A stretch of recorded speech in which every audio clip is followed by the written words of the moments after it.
এক আল্লাহই আপনার জন্য যথেষ্ট, ইনশাআল্লাহ কাউকে লাগবে না। কেউ যদি না থাকে, এক আল্লাহই আপনার আমার জন্য যথেষ্ট। এটা কি বিশ্বাস করেন? কিন্তু এই আল্লাহ পাকই আমাদেরকে বাঁচিয়ে রাখছেন, আল্লাহ পাকের হাতেই আমাদের জীবন, আল্লাহ পাকই আমাদেরকে খাওয়ান। আল্লাহ থাকলে কিচ্ছু লাগে না। আর যারা আল্লাহ নাই, সারা দুনিয়া মিলেও তাকে সুখ দিতে পারবেন, তার কিছুই করতে পারবেন। এখন আসলে আমাদের সাথে আল্লাহ আছে কি না একটু নিজেরাই বুঝতে পারো। আসলে আল্লাহ পাকের সাথে আমার সম্পর্ক কেমন? আল্লাহ বলে ডাকলে বা আল্লাহর কাছে দোয়া করলে কি আমার ভিতরে কোনো অনুভূতি আসে কিনা? রাসূল সাল্লাল্লাহু আলাইহি ওয়াসাল্লামের নাম আসলে আমার ভিতরে কোনো অনুভূতি আসে কিনা বুঝবেন। ইনশাআল্লাহ এটা আপনারা আস্তে আস্তে বুঝে যাবেন। তাহলে নিজের তাজকিয়ার দিকে ফোকাস করেন, এবং তাজকিয়া অর্জন করার জন্য অবশ্যই সোহবত লাগে। যারা আত্মশুদ্ধিতে পরিপূর্ণ মানুষ, এই মানুষগুলোর সাথে পরামর্শ করে চলবেন। আর নিজের দিন পালন করেন, দিনটাকে আর বিভক্ত হতে দিবেন। যারা এই বিভক্তির দিকে নিয়ে যায় এদেরকে বয়কট করবেন, মিশবেনই না এদের সাথে। বরং আমি বলছি, বাংলাদেশে এমনিই তো শত শত দল হয়ে গেছে। এখন আপনি নিউট্রাল থাকবেন, নিজেকে বায়াসড করবেন না, নিউট্রাল থাকবেন। নিউট্রাল মানে নিরপেক্ষ। নিরপেক্ষ থেকে আপনি দেখবেন যে আসলে কার মধ্যে হকটা বেশি আছে। এরপর আপনার বুঝ অনুযায়ী কোরআন সুন্নাহর সাথে মিলিয়ে উলামায়ে কেরামের পরামর্শে যেদিকে তারা আপনাকে হেদায়েতের পথে নিয়ে যাবেন সেই পথে আপনি চলুন। ইনশাআল্লাহ আপনি ঠিক পথে থাকবেন। এই জন্য আমি একা একা থাকতে নিষেধ করি। উলামায়ে কেরামদের সাথে পরামর্শ করে চলবেন এবং ঐক্যবদ্ধ জীবনযাপন করবেন।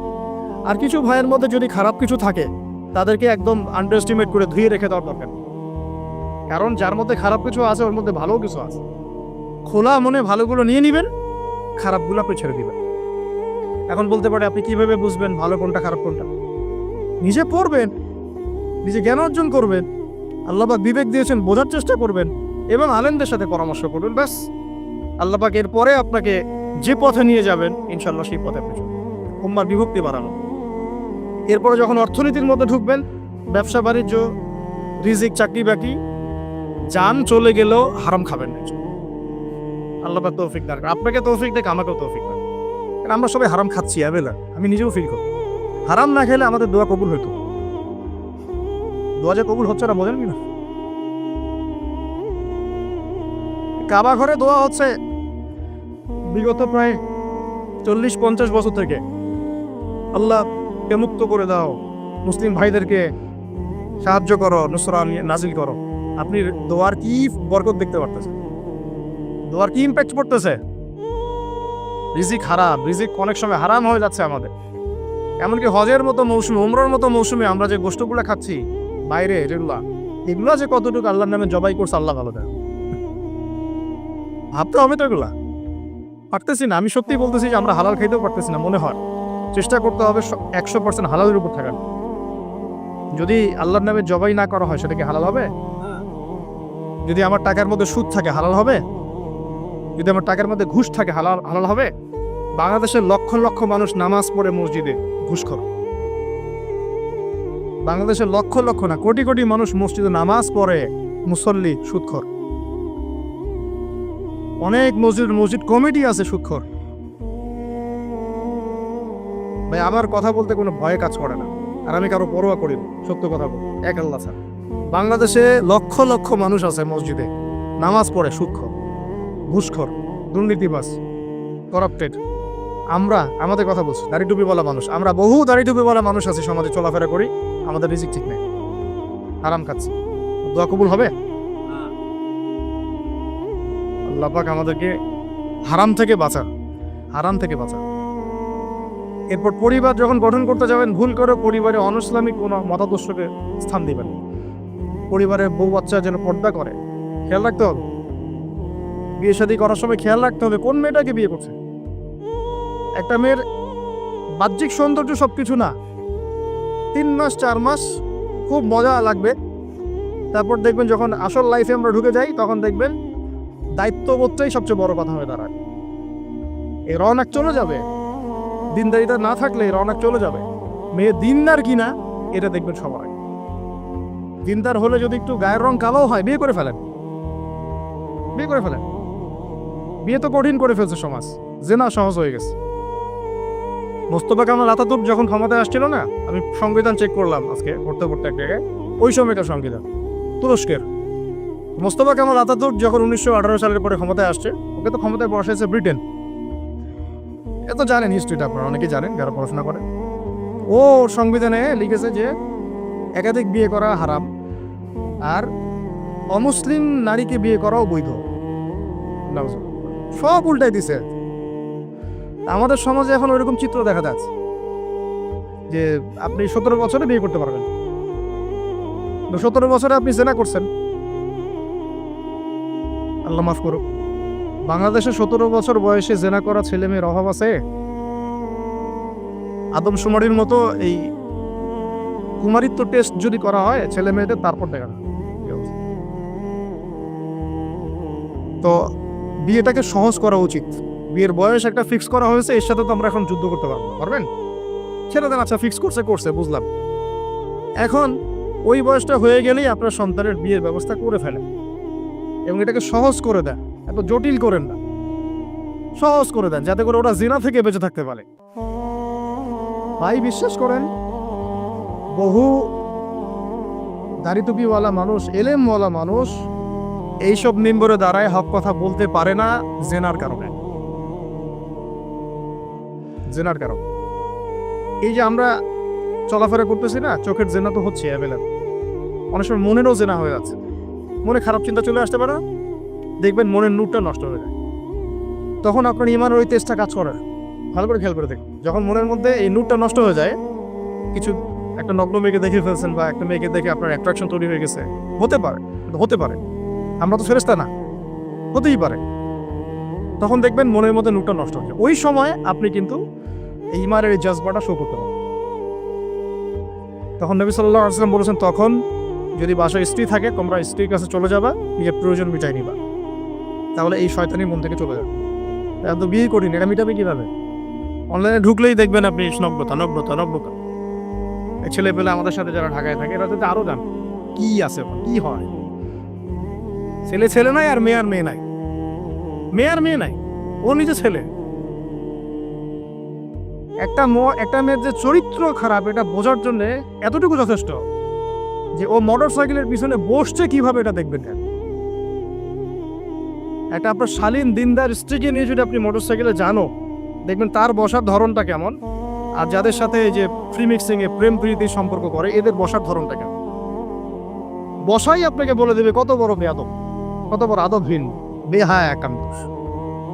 আমার কথা ইশারা দিচ্ছি, সব তো বলা যাবে না।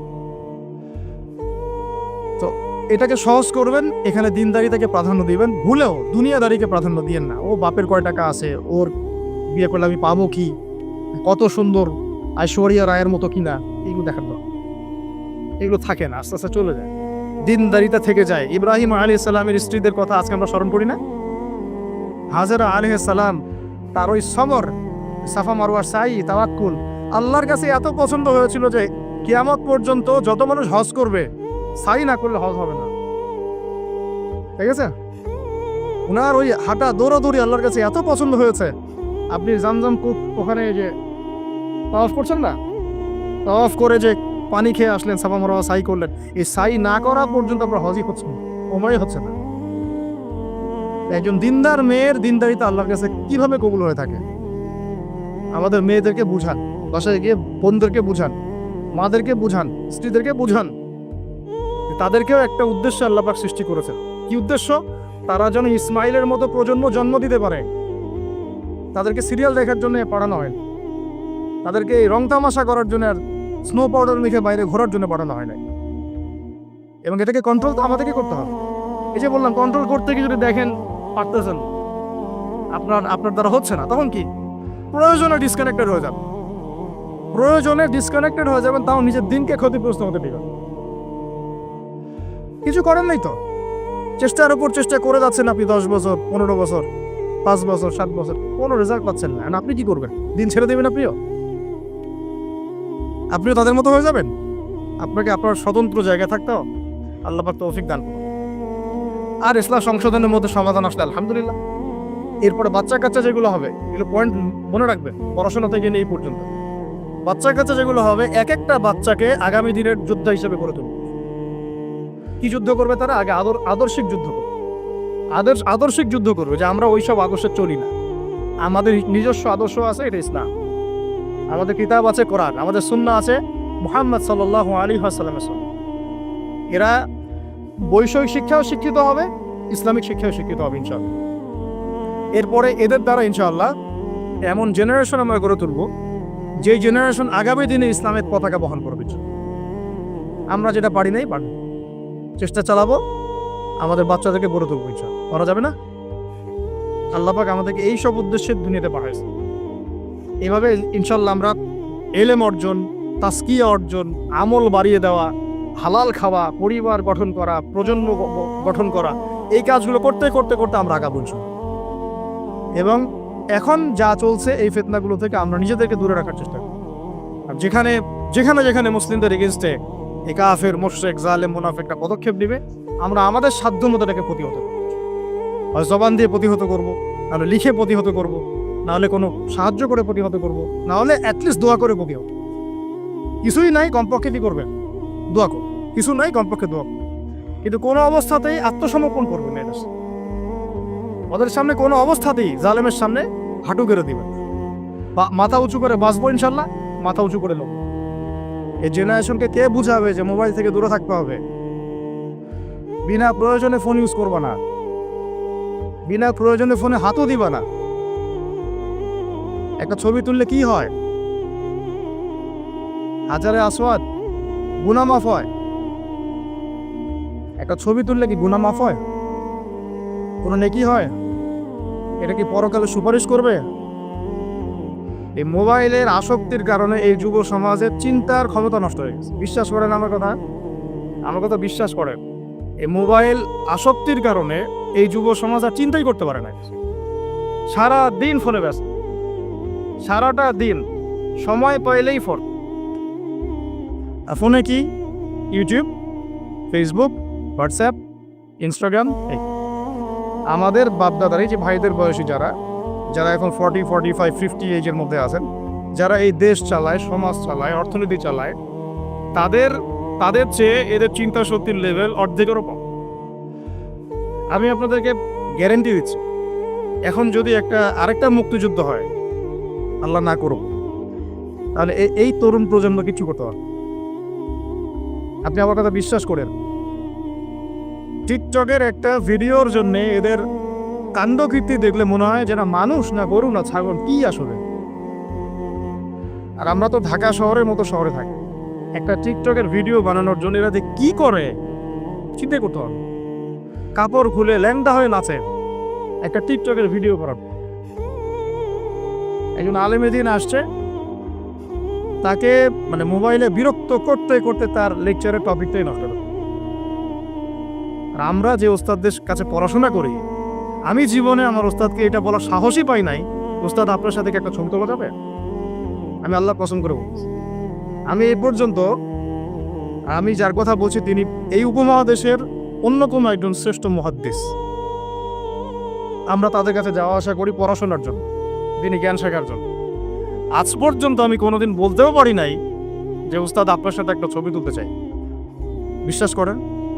কিন্তু এই ওয়াজ মাহফিল, এইটা ওইটা, এইসব জগৎগুলোতে গিয়ে আমরাও নষ্ট হয়ে গেলাম।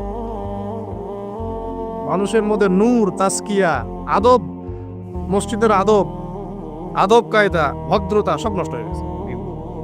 এবং এর অন্যতম একটা প্রধান কারণ মোবাইল ফোন। আজকের লেকচারের টপিক মোবাইল ফোন না, এই যে কথাগুলো বলতে বাধ্য হলাম। যখন আমরা এখন আলোচনা করতেছি, এই সময় কয়টা বাজে এখন? 12:50। এই সময়ে না জানি কতগুলা মুসলমান এখন শহীদ হয়ে গেল এই সময়, যখন আমরা এখন আলোচনা করতেছি। ঠিক এই সময় না জানি কতগুলা বোন সৈন্যরা তুলে নিয়ে চলে গেল, না জানি কতগুলা বাচ্চার মগজে আবার বোম মারলো, গুলি। এই সময় যখন আমরা কথা বলছি, আর মিডিয়াতে সংখ্যা আসবে খালি 6,000 মরলো, 6,500, 7,000, কোনো ফিলিংসই নাই। মোবাইল ফোনেই আছে, স্ক্রল করে আর দেখে কতজন, ও 10,000 মরছে, তো কি আমি তো আর মরি নাই, আমার দেশও তো আর হয় নাই। বিশ্বাস করেন, আমরা এখন আর কোনো জায়গায় মানুষের পর্যায়ে পড়তেছি। মানুষ কাকে বলা?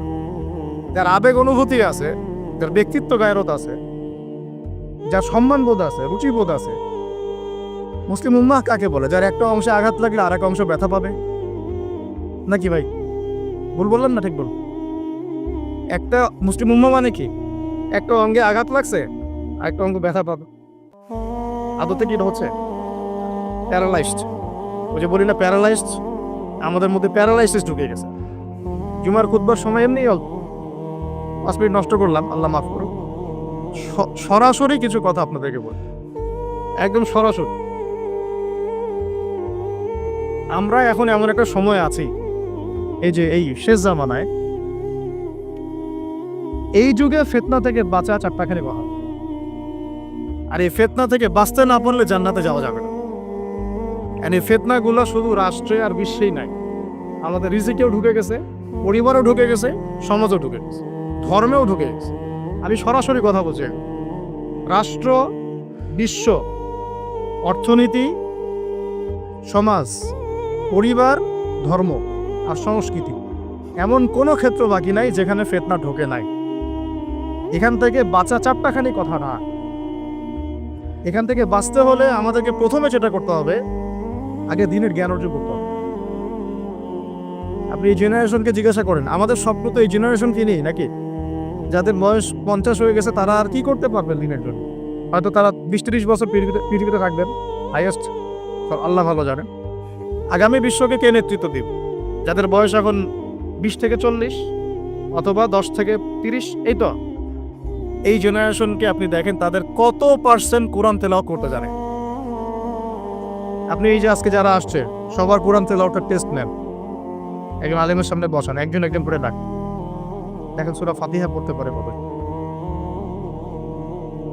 এই মুসলিম উম্মাহ মার না খেলে কোন মুসলিম উম্মাহ মার খাবে আমাকে বুঝান। আমি তো বুঝি না, আমার জ্ঞান কর। এই মুসলিম উম্মাহ যদি মার না খায় কোন মুসলিম উম্মাহ মার খাবে? আজকে যারা আসছে এখানে বা এর পরেও আসবে জুমার দিনে, আপনি এদেরকে 5 ওয়াক্ত নামাজে পাবেন। তাহলে যারা 5 ওয়াক্ত নামাজ পড়তেছে না, জুমার নামাজটাকেই দিন মনে করে, আর এই মুসলিম মার না খেলে কে মার? আমাকে বুঝা, আমি বুঝি না, কিছু বিষয় আমি বুঝি না।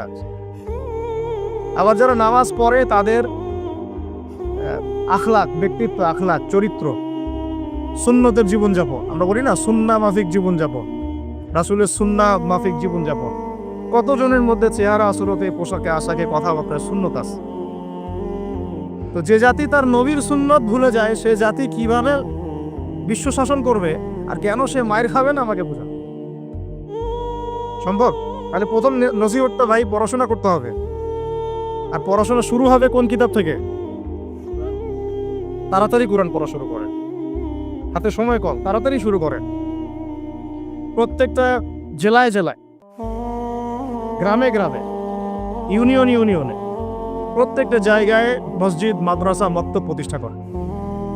আছে, নাই তা না, অবশ্যই আছে, এটা আমাদের সৌভাগ্য।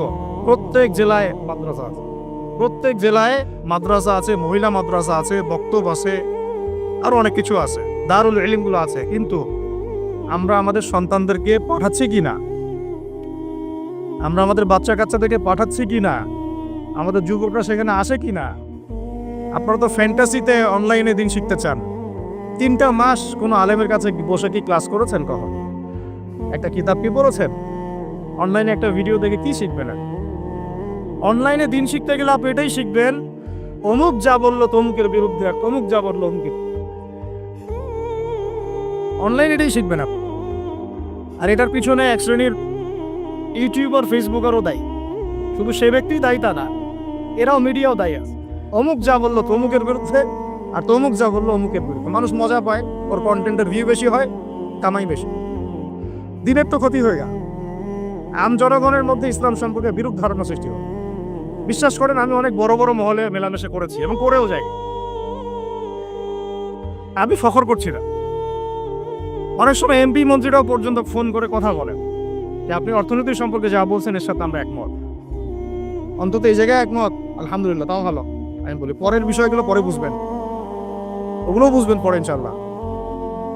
আমি ফখর করছি না এটা, কিন্তু সাধারণ মানুষের সাথে মিশে আমি কি জানলাম জানেন? সাধারণ মানুষ, আম জনগণ কি মনে করে বলে যে ভাই আপনি ইসলাম সম্পর্কে সুন্দর কথা বলেন, ভালোই, সবই ঠিক আছে, কিন্তু আপনাদের আলেমদের মধ্যেই তো ঐক্য নেই। আপনি কাদেরকে নিয়ে দিন ক্যাম্প? আমাকে বলেন, আমি কি উত্তর দিব? কি চাচা, কথা কিছু একটা ভুল? আপনি বলেন, আমি কি অ্যান্সার দিব? যখন তারা এভাবে আমাকে বলবে আপনি দিনের জন্য কি করবেন, কিভাবে গায়ন করবেন? আপনাদের মধ্যেই তো ঐক্য নাই। আপনাদের এক আলেম আরেক আলেমকে গালি দেয়, আরেকজন আরেকজনের সম্পর্কে গীবত করে, আরেকজন আরেকজনের সম্পর্কে সমালোচনা ধুয়ে রেখে দিচ্ছে, মানে ওয়াশিং মেশিন অনলাইনে ধুয়ে দিবে। আমাকে বলেন কেন মার খাবো না?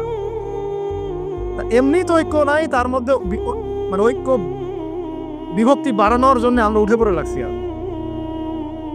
আর কিছু ইস্যু বাস আছে ভিতরে, ইস্যু বাস, আজকে একটা ইস্যু, কালকে আরেকটা ইস্যু, পরশু আরেকটা ইস্যু। এই করতে করতে আসল যে গন্তব্য, আসল যে লক্ষ্য, সেখান থেকে সরে গেল। আসল লক্ষ্যটা কি জানে? যেখানে আমাদের ভাইরা এখন মার খাচ্ছে না, আমাদের আসল লক্ষ্য ওইটাই পৃথিবীর এমন একটা জায়গা যেখান থেকে সভ্যতা শুরু হয়েছে। পৃথিবী মক্কা থেকে শুরু হয় নাই, ওই দিন থেকে পুরো বিশ্বে সভ্যতা শুরু হয়েছে। আজকে থেকে এটা 10,000 বছর আগের কথা, ওখান থেকেই শুরু হয়েছে। আর ওখানেই পৃথিবীর শেষ হবে।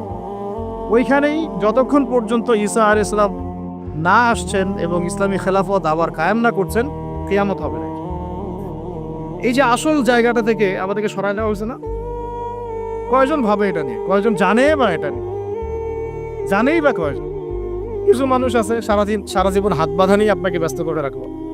বাঁধবেন কোথায়? এখানে বাঁধবেন, এখানে বাঁধবেন, এইভাবে বাঁধবেন, এইভাবে বাঁধবেন, এইভাবে 5টা-6টা জায়গা নিয়ে ক্যাচাল করতে করতে করতে হায়াতই শেষ হয়ে গেল। সুবহানাল্লাহ। মনে করেন এক ভাইয়ের হাত নাই, এইভাবে দাঁড়া দাঁড়া নামাজ করতেছে, নামাজ হবে না? হবে না? আমার হাত আছে, আমার এখানে একটা ফোড়া উঠছে, মনে করেন সত্যি সত্যি উঠছে, এটা মিথ্যা বুঝি না, আমি এভাবে নামাজ পড়বো, হবে কি না? হবে না? হাত বাঁধেই নাই সে, হবে না? হবে না? আর যখন বোম পরে জান থাকবে না, তখন হাত বাঁধে কি করবে? উম্মার মধ্যে মারামারি, কাটাকাটি, বিভক্তি, আর কাফেররা এসে উম্মার সাথে যুদ্ধ করা শুরু করবে, তখন হাত বাঁধে নিয়ে ব্যস্ত হয়ে থাকবে। এই ব্যস্ত আছেন বলেই তো হাতে অস্ত্র ধরতে পারছি না। এক ভাই খুব সুন্দর কথা বলছে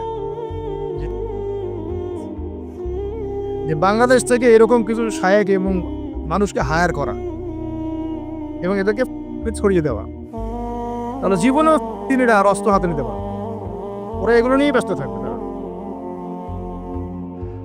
আল্লাহ না করুক, যদি আল্লাহ না করুক, আমরা দোয়া করি, কিন্তু আমরা আশঙ্কা তো করি, আল্লাহ না করুক যদি শান্তিপূর্ণ এই বাংলার মাটিতেও কখনো এরকম পরিস্থিতির সৃষ্টি হয়, আল্লাহ না করুক, দোয়া করি আমরা, তখনও এক শ্রেণীর মানুষ এগুলো নিয়েই ব্যস্ত থাকবে। আপনাকে আপনার মূল লক্ষ্যটা থেকে সরায় দেওয়া হচ্ছে। এটা বোঝার জন্য, এই ফিতনাগুলো চেনার জন্য ভাই, সবার আগে দিনের জ্ঞান অর্জনের কোনো বিকল্প নাই। পড়তে রাজি আছি তো ইনশাআল্লাহ, অনলাইনে দিন শিখতে পারবেন না। কিছু ভালো ভালো আলেম আছেন যাদের লেকচার হয়তো শুনতে পারবেন, শুনে আপনি উৎসাহিত হতে পারবেন, বুস্ট আপ হবেন, ইন্সপায়ার্ড হবেন, কিন্তু এটা দিন শেখার কনস্ট্রাকটিভ কোনো প্ল্যাটফর্ম না। আপনাকে খাতা কলম নিয়ে ওই স্কুল কলেজের মতোই আলেমদের কাছে আসতে হবে, সিলেবাস রেডি করতে হবে, সিলেবাসে পড়তে হবে, পড়ার জন্য জায়গা দরকার, মাদ্রাসা দরকার, মসজিদ দরকার, বক্তব্য দরকার, এগুলো আপনাদেরকে করতে হবে। আর যেখানে আছে সেগুলোকে আবাদ করতে হবে। যেমন মসজিদ করেছেন, আবাদ করেন এটাকে। মসজিদ মানে নামাজ পড়ে দরজা বন্ধ করে রেখে দিব, এর নাম মসজিদ? মসজিদ মানে এখান থেকে দিনের দাওয়াতটা ছড়াবে, দিনের শিক্ষাটা ছড়াবে, তাই নয় কি? আল্লাহ রসুলকে মসজিদ সাল্লাল্লাহু আলাইহি ওয়াসাল্লাম মসজিদ প্রতিষ্ঠা করে শুধু নামাজের সময় খুলতেন আর নামাজের পরে বন্ধ করতেন। 24 ঘন্টা এখানে ইবাদত, আমল, তাজকিয়া, জিকির, আজকার হতো না? এখনো তো মদিনায় হয়। মক্কা মদিনায় কি এখনো বন্ধ থাকে 1 মিনিটের জন্য? এখানে দার্স হচ্ছে, ওইখানে নামাজ হচ্ছে, ওইখানে আলোচনা হচ্ছে, চলতে থাকে সবসময়। এটা হলো মসজিদের ফাংশন। এই মসজিদ আবাদ করেন, মাদ্রাসাগুলো আবাদ করেন, আপনার ছেলেকে মসজিদে পাঠান, মাদ্রাসায় পাঠান, বক্তব্যে পাঠান। ইয়াং জেনারেশন স্পেশালি আপনারা সিলেবাস ভিত্তিক পড়াশোনা করেন। এই ফ্যান্টাসি দিয়ে কিচ্ছু হবে না, আবেগ দিয়ে, ফ্যান্টাসি দিয়ে কাজের কাজ কিছু হবে না।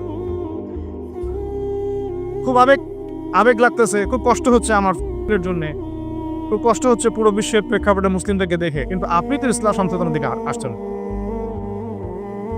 মাঝে মাঝে নামাজ পড়ছেন, কোনোরকম 5 ওয়াক্ত নামাজ করলেও সুন্নাহ মাফিক জীবনযাপন করছেন না। জিনায় লিপ্ত হয়ে যাচ্ছেন, সুদ খাচ্ছেন, অর্থনৈতিক জীবনের কথা বলছেন, এখানে সুদ খাচ্ছেন, ব্যবসায় প্রতারণা করছেন, রাজনীতি করতে গিয়ে আপনি তাগুতের দিকে চলে গেছেন। এক কথায় তাগুতের দিকে। তাগুত মানে আল্লাহ বাদ দিয়ে যার উপাসনা করা হয়। আমরা এখানে আল্লাহ পাকের বিধানে দাসত্বের চাইতে মানব রচিত বিধানের দাসত্ব বেশি করেছি এবং করছি, এখনো করছি, করে যাচ্ছি। কিছু করার নাই, কারণ পুরো বিশ্বটা এইভাবেই তো ফাংশন করা। যাদের গলায় জাতিসংঘের দড়ি আছে এরা তো এখান থেকে বেরোতে পারবে না। পারবে? পারবে না। তাহলে ওদের আন্ডারে যে রুলস এন্ড রেগুলেশনস এর আওতায় তো চলতে হবে। কিন্তু শিরক হয়ে গেল, এখানেও তো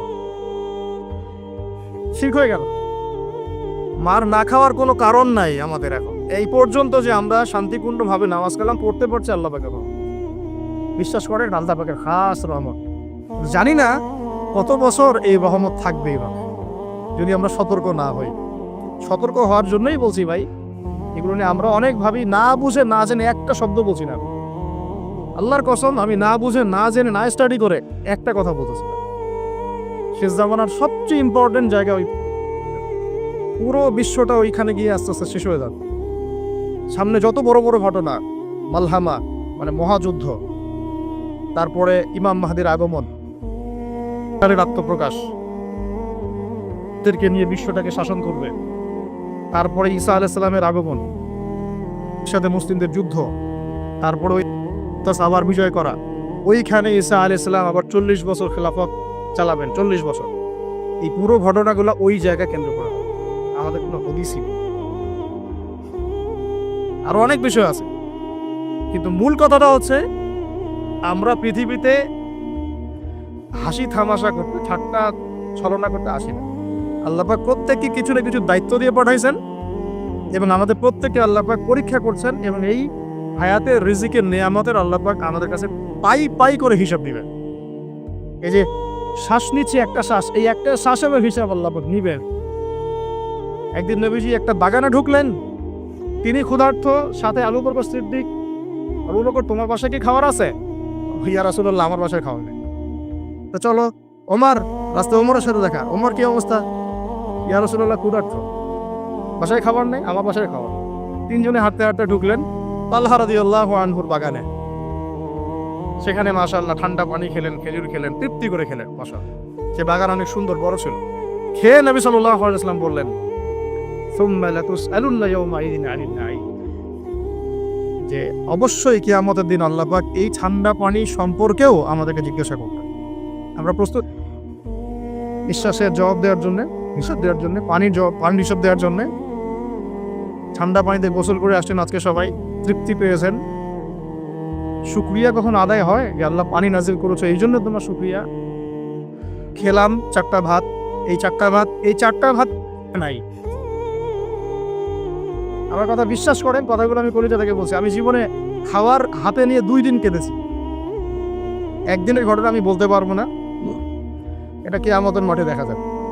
অনেক বাধ্যবাধকতা আছে, আমরা বলতে পারবো। তবে খাওয়ার কথা ছিল আমার খিচুড়ি। আমার সাথে 3-4 জন গেস্ট ছিল। আমি বাসায় ফোন করেছি, আমার সাথে গেস্ট আছে, কি রান্না করলে ভালো হয়? বললাম খিচুড়ি করলে ভালো হয়, খেয়ে ফেলবে তাড়াতাড়ি। ওই খিচুড়ি খাওয়া হলো না, কোন একটা কারণে খাওয়া হলো না। একদিন পর সেই খিচুড়ি খেতে পারলাম। দেখলাম যে একদিন পর যে খাবারটা আমার কাছে এসেছে এটা খিচুড়ি, যে খিচুড়ি আমার বাসায় খাওয়ার কথা ছিল।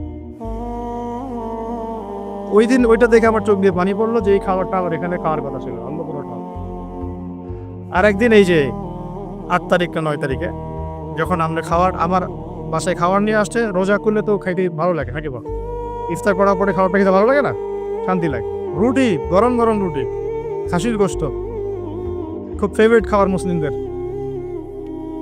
বিশ্বাস করে খেতে পারতেছি না, মিথ্যা কথা বলছি না, ফখর করেও বেশি বলছি, আল্লাহর কসম, আল্লাহ সাক্ষী।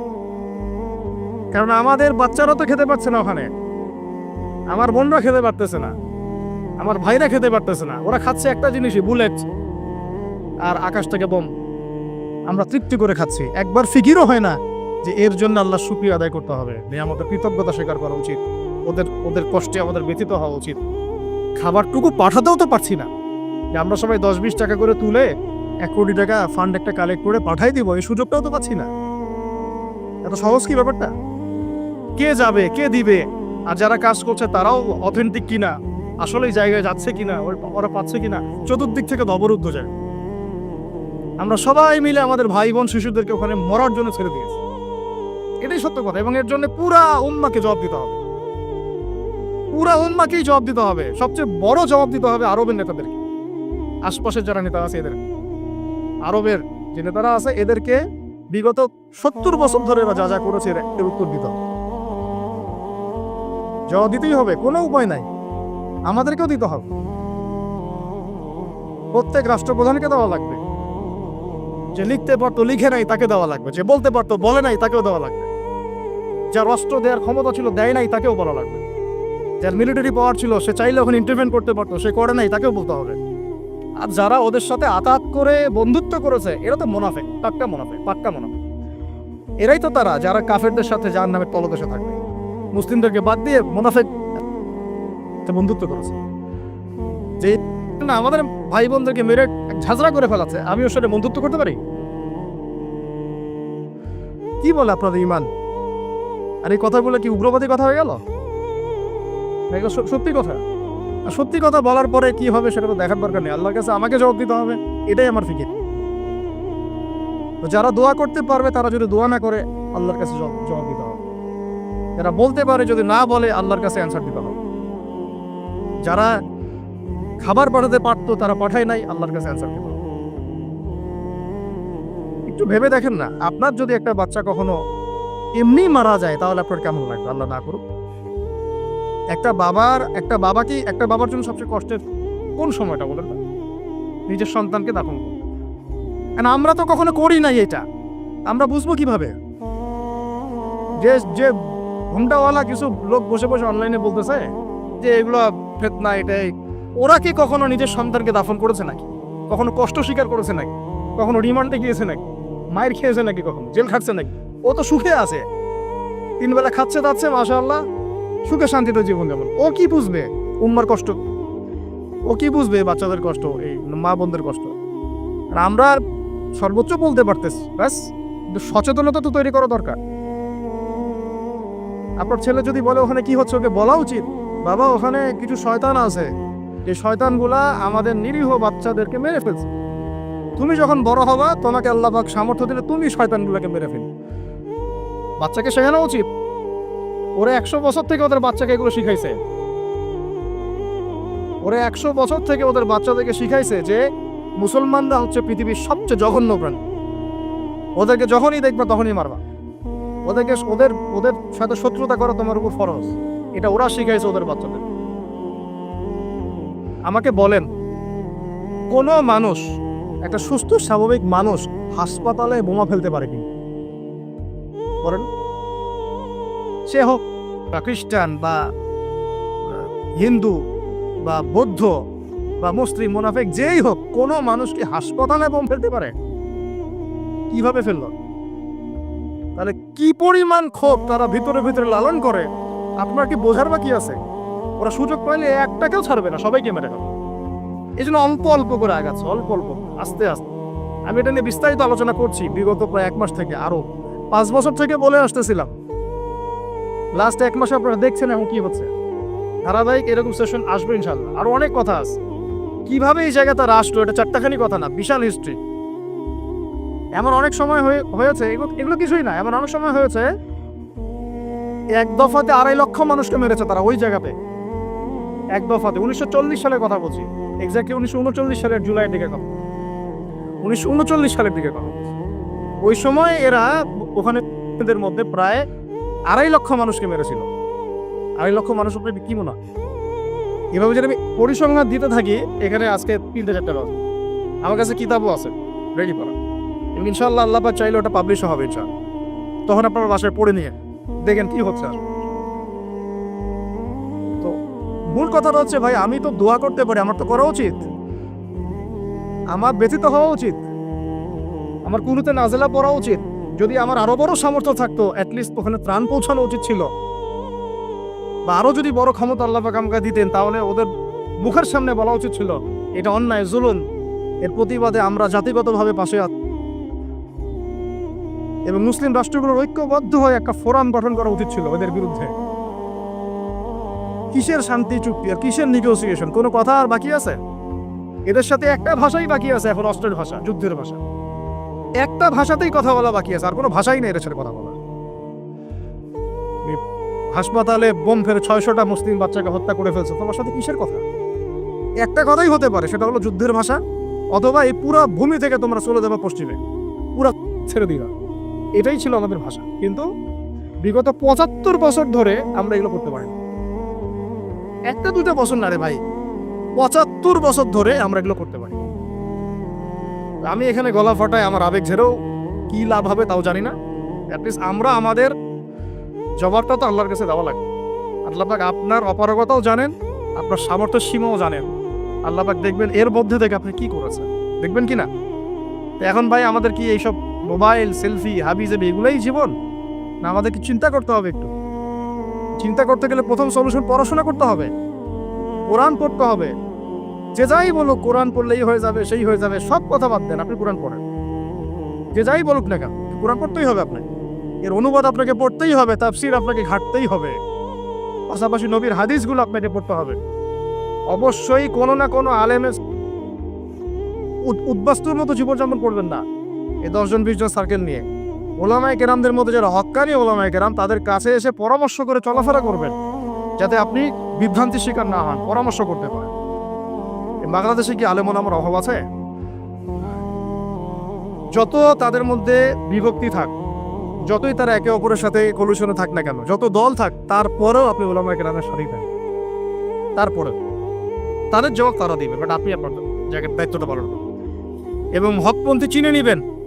হকপন্থী আর মুনাফেক চেনার সবচেয়ে উপযুক্ত সময় কোনটা সেটাও বলে দিই। হকপন্থী ওলামায়ে কেরাম আর মুনাফেক যারা মুসলিম উম্মার ভিতরে কাজ করছে আমাদের মতো লেবাস পোশাকে, এটা চেনার, ফাইন্ড আউট করার সবচেয়ে শ্রেষ্ঠ সময় হচ্ছে উম্মার এই সংকটপূর্ণ সময়গুলো। উম্মার উপর যখন কোনো বিপদ আপদ, বালা মুসিবত, সংকট আসবে, আপনি এমনি বুঝতে পারবেন কারা মুনাফেক কারা হকের উপর। যদি আপনার বিবেক থেকে থাকে, আপনার বুঝ থেকে থাকে, এরপরেও যদি না চিনতে পারেন, অন্ধ, আপনার মতো একচোখ অন্ধ। এই মাজলুমদের বিপক্ষেও বহু আলেম কথা বলে নাই, বাংলাদেশে বলে নাই। আপনাকে আমি আর কিভাবে চিনাবো, কিভাবে চোখে আঙ্গুল দিয়ে চিনাবো যে আসলে কারা হকপন্থী কারা বাতিলপন্থী? এটুকু তো আপনার দায়িত্ব চেনার। কিভাবে এভাবে তাদের সাথে আপনি নিজের জীবনটা নষ্ট করে ফেলতেছেন? সুবহানাল্লাহ। আল্লাহ পাক আপনাদেরকে হেফাজত করুন, সঠিক পথে রাখুন, ওলামায়ে কেরামের সোহবতে থাকুন, হকপন্থী ওলামায়ে কেরাম। আর ভাই প্রতিদিন যে সুন্নাহগুলো আছে এগুলো আমল করুন, নিজের উপর একটা সংশোধন নিয়ে আসুন। আল্লাহ পাক ততক্ষণ পর্যন্ত আমাদেরকে বিজয় দিবেন না যতক্ষণ না আমরা পরিপূর্ণ ইসলামে প্রবেশ করতেছি। আর পরিপূর্ণ ইসলাম মানে কি শুধু জুমার নামাজ পড়া, শুধু ঈদের নামাজ পড়া? আমাকে বলেন, আপনারা তো জানেন সবকিছু। পরিপূর্ণ ইসলাম মানে কি? 5 ওয়াক্ত নামাজ তো আপনাকে পড়তে হবে। আল্লাহ যদি তৌফিক দেন, সামর্থ্য দেন, তাহাজ্জুদও পড়তে হবে, চেষ্টা করতে হবে, নফল আমল বাড়াই দিতে হবে, জিকির আজগার, তেলাওয়াত, তাসবিহ, তাহলিল বাড়াই দিতে হবে, আল্লাহর কাছে কান্নাকাটি বাড়াইতে হবে, ফিতনা থেকে দূরে আসার চেষ্টা করতে হবে, এই জগতের মোহ ছাড়তে হবে। যতটুকুতে আমার জীবন চলে যায়, বাস এতটুকুতেই। আমি এইভাবেও বলতেছি আপনাদেরকে এখন সরাসরি, নিজেদের আপনজনদের মধ্যে, পরিবারের মধ্যে, বংশের মধ্যে কেউ যদি আপনাকে দিনের পথে চলতে বাধা প্রদান করে, ফিতনা সৃষ্টি করে, আপনি তার থেকেও নিজেকে সরা রাখুন। দিন আপনার, জীবন আপনার, মানে আদিন আমার, জীবন আমার, ইহকাল আমার, পরকাল আমার, জবাব আমার। আমার অন্য কারো দ্বারা প্রভাবিত হয়ে দিন নষ্ট করা যাবে না, যাবে? অনেক সময় হয় না, আমাদের বংশে, পরিবারে, কাছের অনেক মানুষ আপনাকে দিনের পথে চলার ক্ষেত্রে প্রতিবন্ধকতা সৃষ্টি করতেছে। আমি বলতেছি না ওদের সাথে আপনি সম্পর্ক নষ্ট করে দেন, কাট অফ হয়ে যান, এটা বলতেছি না। বলতেছি আপনি ইসলামিক দূরত্ব মেনটেন করেন, আপনি নিজেকে নিয়ে থাকেন, আপনি আল্লাহকে নিয়ে থাকেন। তাকে আমাদের বড় বড় ইস্যুগুলো নিয়ে বেশি কথা বলা উচিত। মুসাফা এক হাতে হবে না, 2 হাতে, এর জন্য কি জান্নাত জাহান্নামের ফয়সালা হয়ে যাবে? তাই মনে হয় আপনাদের? সুবহানাল্লাহ। একজন বলছে ইশারা করতে হবে তাশাহুদে এভাবে, আরেকজন বলছে একটু নড়াতে হবে। এই মাসআলাটার জন্য কি আপনার জান্নাত জাহান্নামের ফয়সালা হয়ে যাবে মনে হচ্ছে আপনার?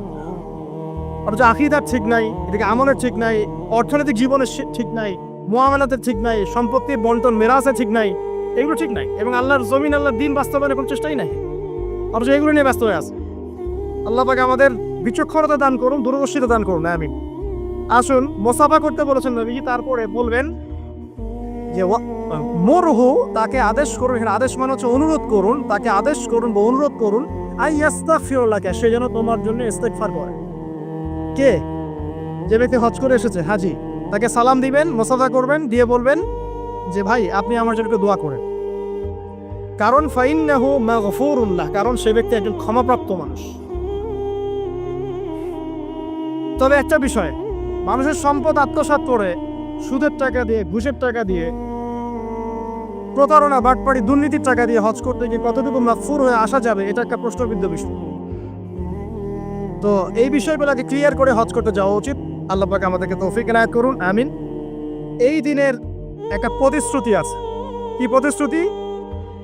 আয়েশা রাদিয়াল্লাহু আনহা থেকে সহিহ মুসলিমে এসেছে এবং জাবের রাদিয়াল্লাহু আনহু থেকে ইবনে হিব্বানের 3853 নম্বর হাদিস এসেছেন। আল্লাহ রাব্বুল আলামিন এই দিনে হাজীদেরকে দেখে বলেন, যারা আরাফার মাঠে এসেছেন তাদেরকে দেখে বলেন যে আমার এই বান্দারা দূর দূরান্ত থেকে সফর করে এখানে এসেছে। ওদের চেহারাগুলো তাকিয়ে দেখো, ক্লান্ত, ক্লিষ্ট, চুলগুলো এলোমেলো, পরিশ্রান্ত। তারা আমার রহমতের প্রত্যাশী, অথচ তারা কেউ আমার আযাব দেখে নাই। হে ফেরেশতারা, তোমরা সাক্ষী থাকো, আমি তাদের সবাইকে মাফ করে দিলাম। এবং নবী সাল্লাল্লাহু আলাইহি ওয়াসাল্লাম বলছেন যে আজকের দিনে যত মানুষকে আল্লাহ পাক জাহান্নাম থেকে মুক্তি দিবেন, অন্য কোনো দিনে এত মানুষকে আল্লাহ পাক মুক্তি দিবেন না। আল্লাহ পাক আমাদেরকে সবাইকে জাহান্নাম থেকে মুক্তি দান করুন, আমিন। তো শেষ যে বিষয়টার দিকে টাচ করে আমি কনক্লুশন দিকে যাব, সেটা হলো উম্মতে মুহাম্মাদির জন্য আজকের দিনের মধ্যে স্পেশাল কি বলেন তো? এটা হচ্ছে আমাদের মূল পয়েন্ট। আজকের দিনে ফজিলত জানলাম, আমরা আমলগুলো জানলাম, সব ঠিক আছে, কিন্তু আমাদের জন্য আসলে স্পেশাল কি জিনিস? আমাদের জন্য আজকের দিনের স্পেশাল যে বিষয়, সেটা হলো আজকের দিনে দিন ইসলাম পূর্ণতা লাভ করেছে।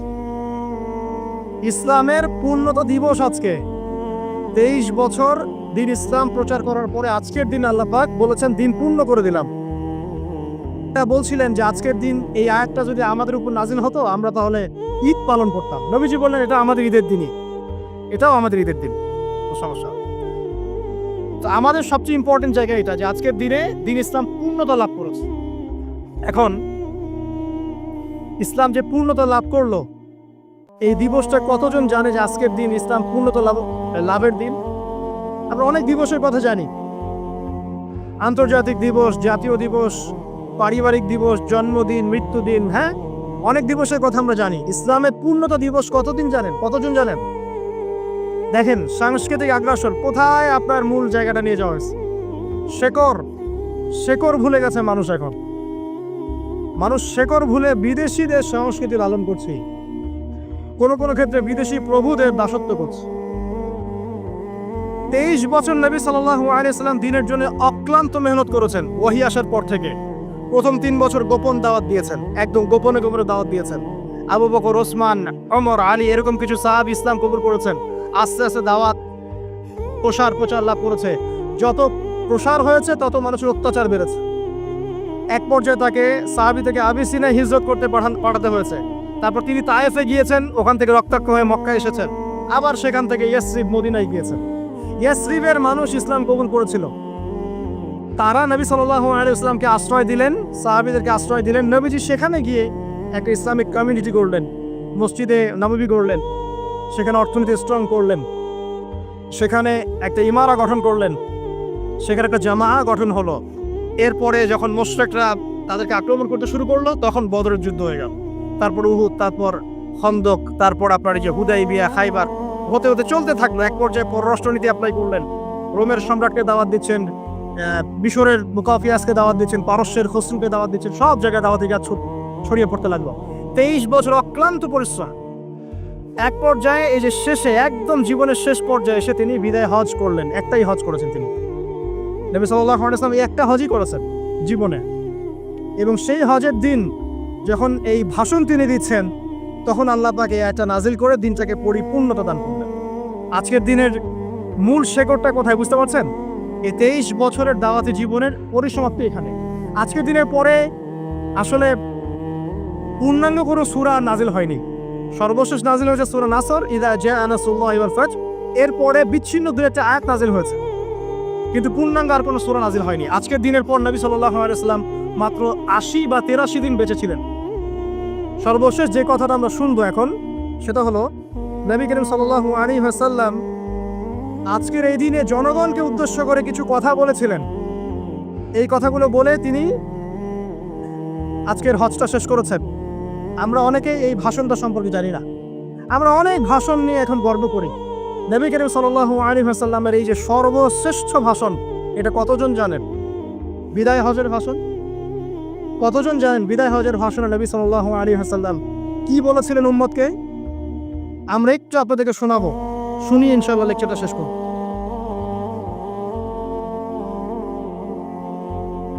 নবী করিম সাল্লাল্লাহু আলাইহি ওয়াসাল্লাম আজকের এই দিনে 31টা বিষয়ে উম্মতকে নির্দেশ দিয়েছেন। 31টা বিষয়, সবগুলো বলার সময় পাওয়া যাবে না, আমি কয়েকটা কথা বলছি। খুব ভালো হতো যদি আমি অ্যারাবিকটা বলার পরে বাংলাটা বলার সময় পেতাম। আমার হাতে 5 মিনিট সময় আছে, কারণ অ্যারাবিকটার যে ভাব গাম্ভীর্যটা বাংলা আসলে আসবে না। তারপরে আমি চেষ্টা করছি।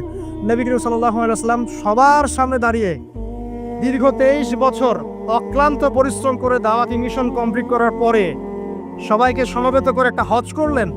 হজ করার পরে তিনি গুরুগম্ভীর কণ্ঠে বলছেন, হৃদয়ের সমস্ত আবেগ বের করে দিয়ে বলছেন, হে জনগণ, আইয়ুহান নাস, হে জনগণ, আমি জানি না আজকের পর তোমাদের সাথে আমি কখনো মিলিত হতে পারবো কিনা। একটু চিন্তা করেন, সাহাবীরা সামনে দাঁড়িয়ে আছেন, নবীজি দাঁড়িয়ে এই কথাটা বলছেন, হে জনগণ, আমি জানি না আজকের পরে আমি তোমাদের সাথে মিলিত হতে পারবো কিনা। অতএব যে ব্যক্তি আজকে আমার এই কথাগুলোকে স্মরণ রাখবে সে যেন অন্যের কাছে এই কথাগুলো পৌঁছে দেয়। হতে পারে যার কাছে পৌঁছে দেওয়া হচ্ছে সেই এই কথাগুলোকে বেশি সংরক্ষণ করতে পারবে। আল্লাহ পাক তার প্রতি রহম করুন যে আমার এই কথাগুলোকে অন্যের কাছে পৌঁছে দিন। নবীজির ভাষণ। এরপর নবীজি বলছেন, জেনে রাখো নিশ্চয়ই তোমাদের পরস্পরের, মুসলিমদের পরস্পরের সম্পদ, পরস্পরের রক্ত, পরস্পরের এই যে জান, মাল, ইজ্জত, এগুলো একে অপরের জন্য হারাম। মুসলিমদের পরস্পরের রক্ত, পরস্পরের ইজ্জত, সম্মান একে অপরের জন্য হারাম। এর হানি করা একে অপরের জন্য হারাম। ঠিক যেমন আজকের এই দিন হারাম, এই শহর হারাম, এই মাসও হারাম। নবী করিম সাল্লাল্লাহু আলাইহি ওয়াসাল্লাম বলছিলেন, জেনে রাখো 3টা বিষয়ে যেন তোমাদের অন্তর কখনো খেয়ানত না করে। 3টা বিষয়ে তোমাদের অন্তর যেন কখনো খেয়ানত না করে। 1, তোমরা যে কাজটাই করবা শুধু আল্লাহ পাকের সন্তুষ্টির জন্য করবে। তোমরা যে কাজই করবে শুধু আল্লাহর সন্তুষ্টির জন্য করবে। তোমাদের শাসক বর্গের কল্যাণ কামনা করবে। তোমাদের শাসক বর্গের কল্যাণ কামনা করবে। 3 নাম্বার, মুসলিমদের জামাতকে আঁকড়ে ধরে রাখবে। মুসলিমদের ইউনাইটেড কমিউনিটিকে আঁকড়ে ধরে থাকবে। এই 3টা বিষয় পালনের ক্ষেত্রে তোমাদের অন্তর যেন খেয়ানত না করে। এদিন সূর্য ঢলে যাওয়ার পরে নবী সাল্লাল্লাহু আলাইহি ওয়াসাল্লাম আরো বললেন, শুনে রাখো হে মানব জাতি, এটা ভালো করে শোনেন, শুনে রাখো হে মানব জাতি, নিশ্চয়ই আমি মুহাম্মদ সাল্লাল্লাহু আলাইহি ওয়াসাল্লাম জাহেলি যুগের যত কুপ্রথা আছে সমস্ত কুপ্রথাকে আমার পায়ের তলে পিষ্ট করে গেল। জাহেলি যুগে কি ছিল ভাই? শিরিক ছিল, সুদ ছিল, মাদক ছিল, নারীর অবমাননা ছিল, কন্যা সন্তানকে দাফন করা হতো, রক্তক্ষয়ী, হানাহানি, মারামারি, কাটাকাটি ছিল। এগুলো সবকিছুকে আমি আমার পায়ের তলে দাফন করে গেলাম। এটা কি দাফন হয়েছে? তিনি বলছেন, নিশ্চয়ই আমি জাহেলি যুগের সুদকে আমার পায়ে তলে পিষ্ট করে যাচ্ছি। সর্বপ্রথম যার সুদ আমি পিষ্ট করছি তিনি হচ্ছেন আব্বাস ইবনে আব্দুল মুত্তালিব, আমার চাচার সুদ। নিজের পরিবার থেকে দৃষ্টান্ত স্থাপন করলেন। তিনি আরো বললেন, হে উপস্থিত জনগণ, তোমরা মেয়েদের ব্যাপারে সতর্ক থাকবে এবং তোমাদের স্ত্রীদের ব্যাপারে সতর্ক থাকবে, তাদের হকের ব্যাপারে সতর্ক থাকবে, কেননা তোমরা তাদেরকে আল্লাহর কালিমার মাধ্যমে হালাল করে নিয়েছো। অতএব তাদের ব্যাপারে তোমরা সতর্ক থাকবে। তোমাদের উপর তাদের হক হচ্ছে তোমরা যা খাবে, যা পরবে, তাদেরকেও তাই খাওয়াবে, তাই পরাবে। আর তাদের উপর তোমাদের হক হচ্ছে তারা তোমাদের বিছানায় এমন কাউকে আসতে দিবে না যাদেরকে তোমরা অপছন্দ করো। নবী করিম সাল্লাল্লাহু আলাইহি ওয়াসাল্লাম আরো বলছেন, এই দিন আইয়ুহান নাস, হে মানব জাতি, তারাকতু ফিকুম আমরাইন, জেনে রাখো আমি তোমাদের সামনে মাত্র 2টো বস্তু ছেড়ে গেলাম। কয়টা বস্তু? লান তাদিল্লু মা তামাসসাকতুম বিহিমা, তোমরা কোনোদিন পথভ্রষ্ট হবে না যতদিন এই 2টা বস্তুকে আঁকড়ে ধরে থাকবে। কিতাব আল্লাহ, আল্লাহর কিতাব, ওয়া সুন্নতি নবীহি, এবং তার নবীর সুন্নাহ। তিনি আরো বললেন, আল মুসলিম, জেনে রাখো প্রকৃত মুসলিম সে ব্যক্তি মান সালিমাল মুসলিমুনা মিন লিসানিহি ওয়া ইয়াদিহি, যে ব্যক্তির হাত এবং জবান থেকে অন্য মুসলিম নিরাপদ থাকে, সেই ব্যক্তি হচ্ছে প্রকৃত মুসলিম। আল মুহাজির, আর প্রকৃত মুহাজির সে ব্যক্তি মান হাজারা মা নাহাল্লাহু আন, আল্লাহ পাক যা নিষেধ করেছেন সেখান থেকে যে দূরে থাকে, সেই ব্যক্তি প্রকৃত মুহাজির, মানে হিজরতকারী। তিনি আরো বললেন, মনে রেখো আমি তোমাদের সবার আগে হাউজে কাউসারে চলে যাব, সুবহানাল্লাহ, এবং সেখানে আমি তোমাদের জন্য অপেক্ষা করতে থাকবো। অতএব শোনেন, অতএব তোমরা আমার চেহারাকে কালিমালিপ্ত করো না, মানে আমার চেহারায় কালিমালিপ্ত করো না, আমার নাম নষ্ট করে দিও না। আমি তোমাদের সংখ্যাধিক্য দেখে আল্লাহর কাছে গর্ব করব, আমাকে তোমরা অপমানিত করো না। আজকে কি আমরা তার দায়িত্ব পালন করে উম্মাহ হতে পেরেছি? নবীজি বলেছেন, তা আমার চেহারাকে কালিমালিপ্ত করো না, সুবহানাল্লাহ। তিনি বলছেন, ওই সময় কিছু মানুষ থেকে আমি মুক্ত হয়ে যাব, আর কিছু মানুষ আমার থেকে মুক্ত হয়ে যাবে। বলা হলো, কারা ইয়া রাসূলুল্লাহ? তিনি বলছেন, আল্লাহ পাককে আমি বলবো, ইন্নাহুম মিন্নি, হে আল্লাহ এরা আমার উম্মাহ, এরা আমার উম্মত, আমার সাহাবী। আল্লাহ পাক বলবেন, ইন্নাকা লা তাদরি মা আহদাসা বা'দাক, তুমি জানো না হে নবী, তোমার মৃত্যুর পর এই মানুষগুলো, পরবর্তী মানুষগুলো তোমার দিনের মধ্যে কত বেদাত সংযোজন করেছেন। তিনি আরো বলেছিলেন, হে জনগণ জেনে রাখো প্রত্যেক পরিবারের জন্য প্রতি বছর একটা করে পশু জবাই করার বিধান, প্রত্যেক পরিবারের জন্য, সামর্থ্যবান পরিবারের জন্য প্রত্যেক বছর একটা করে পশু জবাই করার বিধান রয়েছে। তিনি আরো বললেন, মনে রাখো একজনের অপরাধের শাস্তি আরেকজন কখনো পাবে না, আর বাবার দোষে ছেলে কখনো দুষ্ট হবে না, ছেলের দোষে বাবাও কখনো অপরাধী হবে না। তিনি আরো বললেন, জেনে রাখো হে মানব জাতি, নিশ্চয়ই শয়তান এই বিষয় থেকে নিরাশ হয়ে গেছে যে তোমরা শয়তানের ইবাদত করবে। শয়তান নিরাশ হয়ে গেছে, কিন্তু শয়তান নিরাশ হয়নি একটা বিষয় থেকে, যে তোমরা একে অপরে হানাহানি, কাটাকাটি, ফিতনা, ফাসাদে ব্যস্ত থাকবে, যেমনটা এখন আমরা করছি। আমরা কিন্তু সরাসরি কখনো শয়তানের ইবাদত করছি না, করছি? মুসলিমরা এখন পরস্পরে হানাহানি, কাটাকাটি, ফাসাদে লিপ্ত আছে। তিনি আরো বললেন যে একজন মুসলিমের জন্য হালাল নয় অন্য মুসলিমের সম্পদ আত্মসাৎ করা, যতক্ষণ না সে স্বেচ্ছায় খুশি মনে তোমাকে সম্পদ প্রদান করে। অতএব তোমরা একে অপরের প্রতি জুলুম করবে না। তিনি আরো বললেন, সাবধান, আমার ইন্তেকালের পরে তোমরা একে অপরের গর্দান উড়িয়ে কাফের হয়ে যেও না। সাবধান, আমার ইন্তেকালের পর তোমরা একে অপরের গর্দান উড়িয়ে কাফের হয়ে যেও না। তিনি আরো বলেছেন, একজন মুসলিম আরেকজন মুসলিমকে গালি দিতে পারে না। যদি একজন মুসলিম আরেকজন মুসলিমকে গালি দেয়, এটা হচ্ছে ফাসিকি, এবং একজন মুসলিম যদি আরেকজন মুসলিমের সাথে যুদ্ধ করে, এটা হবে এক প্রকার কুফরি। তিনি আরো বলেছেন, হে জনগণ জেনে রাখো আমার পরে কোনো নবী নেই, আর আমার পরে তোমরা ব্যতীত আর কোনো উম্মত নেই। এর চেয়ে স্পষ্ট কথা হতে পারে? আমার পরে কোনো নবী নেই, আর আমার পরে তোমরা ছাড়া কোনো উম্মত নেই। তাহলে আমরা যখন নতুন নতুন নবী বানিয়ে নিচ্ছি, কোনো কোনো ক্ষেত্রে বলছি একজন ব্যক্তি ছিলেন, সে নিজে ঈসাও ছিল, সে মাহদিও ছিল, সে নবীও ছিল। এবং দিন দিন মানুষ এই খাতায় নাম দেখাচ্ছে, সুবহানাল্লাহ। সর্বশেষ তিনি বললেন যে যদি তোমাদের উপরে, হে মানব জাতি জেনে রাখো, যদি তোমাদের উপরে একটা নাক কাটা কালো কুৎসিত কোনো আমির বা শাসকও চলে আসেন, এবং সে যদি তোমাদেরকে আল্লাহর রাস্তায়, আল্লাহর কিতাব সুন্নাহ অনুযায়ী পরিচালিত করেন, তোমরা অবশ্যই তার আনুগত্য করবে, তার বিরুদ্ধে বিদ্রোহ করবে না, তার আনুগত্য করবে। জেনে রাখো, শেষে তিনি বলেন, জেনে রাখো হে মানব জাতি, আজকে থেকে কুল্লুকুম মিন আদম, তোমরা সবাই আদম সন্তান, ওয়া আদামু মিন তুরাব, আর আদম হচ্ছে মাটির সন্তান। আরবের উপর অনারবের, অনারবের উপর আরবের, সাদার উপর কালোর, কালোর উপর সাদার, লালের উপর কালোর, অথবা কালোর উপর লালের কোনো রকম প্রাধান্য নাই। ইল্লা তাকওয়া, শুধু তাকওয়া ব্যতীত। যে ব্যক্তি বেশি মুত্তাকি, সে আল্লাহর কাছে বেশি মর্যাদার অধিকারী হবে ইনশাআল্লাহ তাআলা। সর্বশেষ তিনি আঙ্গুলটা উঁচু করলেন, নিজের শাহাদাত আঙ্গুল উঁচু করে আকাশের দিকে তাকালেন, এরপর জনগণের দিকে তাকালেন, তাকিয়ে বললেন যে তোমাদের ব্যাপারে, হে জনগণ, তোমাদের ব্যাপারে আমাকে আল্লাহ জিজ্ঞাসা করবেন। ফামা আনতুম কাইলুন, তোমরা ওই সময় কি বলবে আমার সম্পর্কে? তখন সাহাবীরা বললেন, আমরা বলবো যে আপনি বাল্লাগতা রিসালাতাক, আপনি আপনার রিসালাত পৌঁছে দিয়েছেন, ওয়াজ্জা আমানাতাক, আপনার আমানত পূর্ণ করেছেন, ওয়া নাসাহতা উম্মাতাক, এবং আপনি আপনার উম্মতকে নসিহত করেছেন। এরপরে তিনি আকাশের দিকে তাকিয়ে বললেন, আল্লাহুম্মা ফাশহাদ, হে আল্লাহ আপনি সাক্ষী থাকেন। আল্লাহুম্মা ফাশহাদ, হে আল্লাহ আপনি সাক্ষী থাকেন। আল্লাহুম্মা ফাশহাদ, হে আল্লাহ আপনি সাক্ষী থাকেন যে আমি আমার দায়িত্ব পৌঁছে দিয়েছি। এরপরে নাজিল হলো, আল ইয়াউমা আকমালতু লাকুম দীনাকুম ওয়া আতমামতু আলাইকুম নি'মাতি ওয়া রাদিতু লাকুমুল ইসলামা দীনা। এই হলো বিদায় হজ, আজকের এই আরাফার প্রেক্ষাপট। আমরা কতজন এটা নিয়ে চিন্তা করেছি? 1 মিনিট একটু বলে শেষ করি। দেখেন, শেষ ওসিয়ত যেগুলো হয় মানুষের, এটা খুব হৃদয় বিদারক হয় না? বাবা ইন্তেকাল করছেন, সন্তানের জন্য ওসিয়ত করে যাচ্ছেন, মাকে দেখিস, ইত্যাদি ইত্যাদি। হৃদয় বিদারক হয় না? মানুষ সারা জীবন মনে রাখে না? বাট আমরা আমাদের এই নেশন, এই উম্মাহ, নবী সাল্লাল্লাহু আলাইহি সাল্লাম উম্মাহ বলে আমরা যারা দাবি করছি, আমাদের মধ্যে বেশিরভাগ মানুষ নবী সাল্লাল্লাহু আলাইহি সাল্লামের শেষ এই নসিহতগুলো ভুলে গেছে।